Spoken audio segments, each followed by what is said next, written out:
My name is Danielle and I'm the Michigan delegate with Expedition Copenhagen, a partnership between the Will Steger Foundation and Stonyfield Farm. Right now we're at the Conference of Youth, which is the 5th meeting between young leaders at the negotiations, and Expedition Copenhagen team members are receiving trainings to prepare to be most efficient at the negotiations. COI is a perfect place where we get all the young people together, we strategize, we capacity build ourselves, and we plan how to be effective and how we can play a role as young people in COP15 in the next 14 days. As youth, we're able to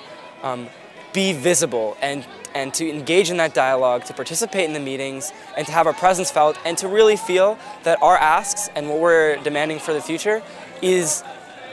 illustrated and is manifested in what comes out of the negotiations. I have the privilege of working for Focus the Nation as their executive director, and so I get to help create and craft campaigns that give young people the opportunity all over the country to do their own activism in their own community in ways that are tangible and meaningful to them. I hope to see a deal which developing countries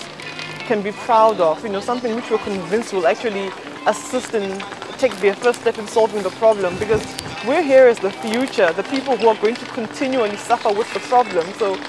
we're sort of here to implore the leaders that, we're not talking about abstract issues, they're looking at us. If nothing is done, we're going to starve, we're going to suffer.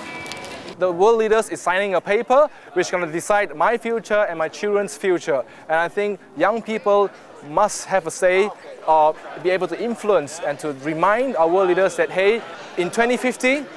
I'm going to be 63 years old and you are deciding my future, and I would like to enjoy my life in the next 30 years.